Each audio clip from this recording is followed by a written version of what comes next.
नमस्कार, नीलम फॅशन क्रिएशनमध्ये तुम्हा सर्वांचं खूप खूप स्वागत आहे। आज आपण सुंदर अशी बोटनेक डिझाईन तयार करायला शिकूया। तर इथे हा 30 साईजचा प्रिन्सेस कट ब्लाऊज, पाठीमागे बोटनेक आणि फ्रंट डीप नेक आहे। तर याचा कटिंगचा व्हिडिओ मी शेअर केलेला आहे। आता इथे 5 शोल्डर 6 घेतलेला आहे आणि मुंडासुद्धा मी या इथे 6 इंच घेतलेला आहे। पूर्ण डिटेलमध्ये जर तुम्हाला व्हिडिओ पाहायचा असेल तर याचं कटिंग मी एकदम डिटेलमध्ये समजावून सांगितले तर तुम्ही पाहू शकता। आता इथे पहा, अस्तर जे आहे ते मी मेन फॅब्रिकवरती ठेवून घेतलं। मेन फॅब्रिकचा भाग सरळ आहे, त्यावरती मी हे अस्तर ठेवून घेतले आणि हा वरचा गळा जो आहे तो फक्त मी पलटी करून घेणार आहे। तर इथे पहा, एवढा हा गळा मी शिवल्यानंतर कटिंग करून घेतला। इथे नॉच द्यायचे आणि जो दुसरा गळा आहे त्याला आपण कॅनव्हास लावून तयार करणार आहे। इथे आता आपण एक दाब टीप देऊन घ्यायची। इथे तुम्हाला हवी असेल तर कॉर्ड पायपिंग लावू शकता, लेस लावू शकता कस्टमरच्या चॉईसनुसार, किंवा तुम्हाला आवडत असेल तर तुम्ही स्वतःचे ब्लाऊज शिवत असाल तर तुम्ही लावू शकता। इथे मला सिंपल ठेवायला सांगितलेलं आहे तर मी त्या पद्धतीने सिंपल ठेवणार आहे। कॉर्ड पायपिंग लावली तर आणखीन छान लुक येतो। तर पहा, आता इथे शिलाई देऊन घ्यायची। सोप्या पद्धतीने एकदम मी डिझाईन सांगणार आहे, त्यामुळे पहा खूप सुंदर असा हा गळा आपला तयार होणार आहे। या इथे शिलाई देऊन झाली की आता आपण अस्तर जे आहे ते पूर्ण जोडून घ्यायचं आहे।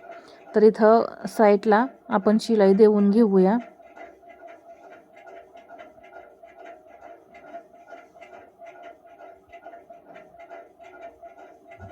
शिलाई देऊन झाली की जे एक्स्ट्रा कपडा आहे तो आपण कट करून काढायचा आहे।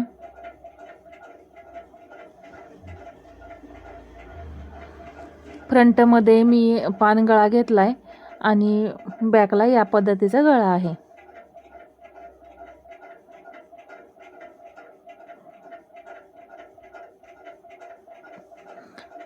आता पहा, हे जे कापड आहे हे असं कट करून काढायचं। अगदी सावकाश मी तुम्हाला इथं गळा बनवायला शिकवते, त्यामुळे तुम्हाला कुठेही काहीही अडचण येणार नाही। आणि जर तुम्हाला यामध्ये काही अडचण वाटत असेल तर तुम्ही ते मला कमेंटमध्ये विचारू शकता।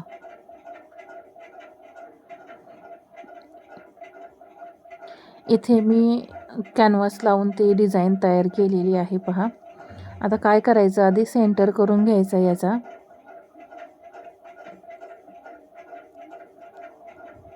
इथून तुम्हाला केवढी पट्टी हवी आहे शिल्लक तेवढी ठेवायची। आता इथे मला जेवढी हवी होती त्यामध्ये मी पाव इंच प्लस केलेलं आहे आणि असा सेंटर कट करून सेंटरवरती मार्किंग करून घेतलं आणि जेवढं आपल्याला हा पॅच हवा होता तेवढा मी तयार करून घेतलाय। पहा, अस्तरवरती मी हा पॅच कॅनव्हास लावून तयार केलेला आहे।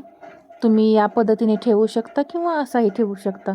दोन्ही पद्धतीने ठेवला तरीही सुद्धा आपली ही डिझाईन जी आहे ती सुंदर अशी तयार होणार आहे। आता इथे हा पॅच जो आहे तो पिन लावून असा फिक्स करून घ्यायचा, म्हणजे जागेवरून हलणार नाही। पहा, तर मी अशा 3-4 ठिकाणी पिना लावून घेते, म्हणजे शिलाई देताना हलणार नाही। आता इथे शिलाई देऊन घ्यायची। शिलाई देताना आपण जे मार्किंग केलंय ना बरोबर, त्यावरतीच बरोबर आपल्याला शिवायचं आहे, शिलाई द्यायची आहे। तर जसा आकार आहे तसं आपल्याला ते फिरवत फिरवत इथं शिलाई द्यायची आहे। कोना बरोबर निघला पाहिजे। पहा, या पद्धतीने अगदी हळूहळू स्टिच करायचं।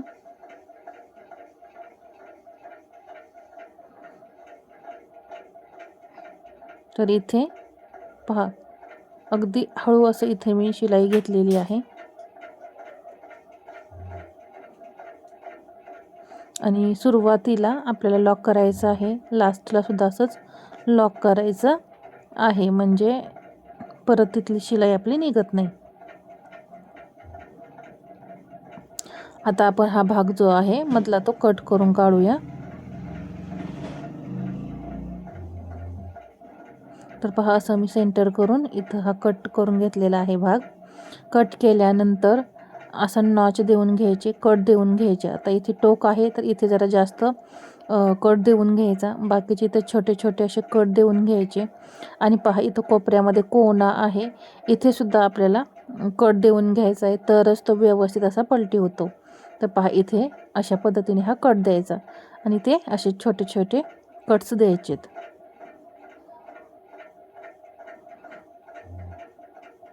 कट दिल्यानंतर मी हा गळा जो आहे तो असा आतमध्ये फोल्ड करणार आहे आणि इथून हे कोणे बाहेर काढायचे आहेत आपल्याला.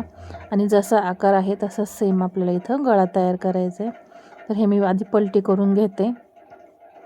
घेतल्यानंतर इथे तुम्ही प्रेस करून घ्या आणि मग शिलाई द्या. खूप छान फिनिशिंग येतं प्रेस केल्यामुळे.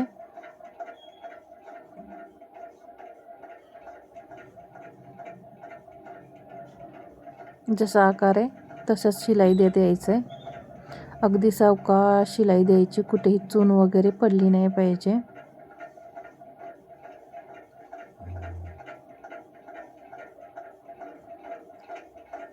आणि पहा इथे असा फोल्ड केला, खूप सुंदर अशी ही डिझाईन तयार होते. बोटनेक जे ब्लाऊज आहेत ना ते खूप छान असे बसतात. एकदा नक्की ट्राय करा. तर 30 साईजमध्ये म्हणजे 30 साईजसाठी 6 इंच शोल्डर आणि 6 इंच मी मुंडा घेतला आहे. परंतु इथे जो मुंडा घेर जो आहे आपला तो आहे फक्त 6 इंच. म्हणून इथे आपला मुंडा घेर जो आहे तो 6 इंच परफेक्ट बसलेला आहे. जर मुंडा घेर तुमचा 6.5 इंच वगैरे असेल तर तुम्हाला इथं मुंड्याची उंची जी आहे ती वाढवावी लागणार आहे. आणि बोटनेकसाठी मुंडा खोली किती घ्यायची हे सुद्धा मी अगदी सविस्तर त्या व्हिडिओमध्ये सांगितलेलं आहे. इथे पहा पूर्ण गळ्याला आपली शिलाई देऊन झाली. शिलाई दिल्यानंतर तुम्ही लूक पाहू शकता किती छान आला आहे. आता इथे नॉच देऊन आपण टक्स द्यायचे, तर सेंटर करून घेतला. आता इथे पूर्ण आपल्याला गळ्याजवळ टक्स नाही द्यायचा, थोडासा लांब द्यायचा आहे. म्हणून मी पहा थोडासा लांब असा एक नॉच देऊन घेतला. त्यामुळे आपल्याला दोन्हीकडचे टक्स बरोबर भेटतात. तर इथे मी आता टक्स देऊन घेते. टक्सची उंची जी आहे ती मी 4 ते 4.5 इंच घेणार आहे. तर इथे आता मी टक्सची उंची घेते 4.5 इंच. एका बाजूला टक्स दिलेला आहे, दुसऱ्या बाजूला पण मी टक्स देऊन घेते.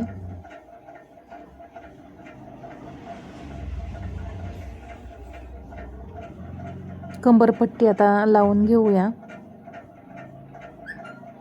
तर कधीही काय करायचं आहे आपल्याला, कंबरेकडून फोल्ड करण्यापेक्षा तुम्ही काय करायचं, कंबरपट्टी जोडून घ्या. कोणी कोणी काय करतं आतमध्ये डायरेक्ट फोल्ड करतं. तर त्यापेक्षा जेव्हा आपण कंबरपट्टी लावतो तेव्हा आपल्या ब्लाऊजला खूप छान फिनिशिंग येतं पहा. त्यामुळे शक्यतो कंबरपट्टी लावायचा प्रयत्न करायचा आहे. तर इथे मी दाबटीप देऊन घेते. दाबटीप दिल्यानंतर आता आपण इथे दुमडून घ्यायची आहे ही पट्टी. एकदा फोल्ड केली, परत अजून एकदा अशी फोल्ड केलेली आहे. तुम्हाला हवी असेल तर सिंगलमध्ये सुद्धा ही कंबरपट्टी लावू शकता.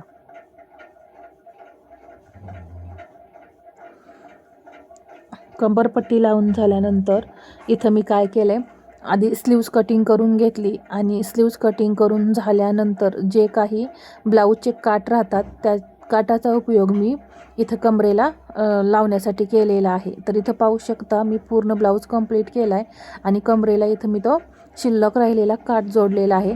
इथं छोटासा जरी राहिला तरी तुम्ही छोटासा इथं पॅच काठाचा तयार करू शकता आणि खूप सुंदर असा आपला ब्लाऊज तयार झालेला आहे. इथे पाहू शकता कस्टमरने घातलेला सुद्धा आहे. तर या ब्लाऊजचं मी पूर्ण कटिंग आणि स्टिचिंग दाखवलेलं आहे. तर हा व्हिडिओ तुम्हाला कसा वाटला हे मला कमेंटमध्ये सांगा. आणि व्हिडिओ आवडला असेल तर लाईक, शेअर आणि आपल्या चॅनलला सबस्क्राईब करायला विसरू नका. धन्यवाद.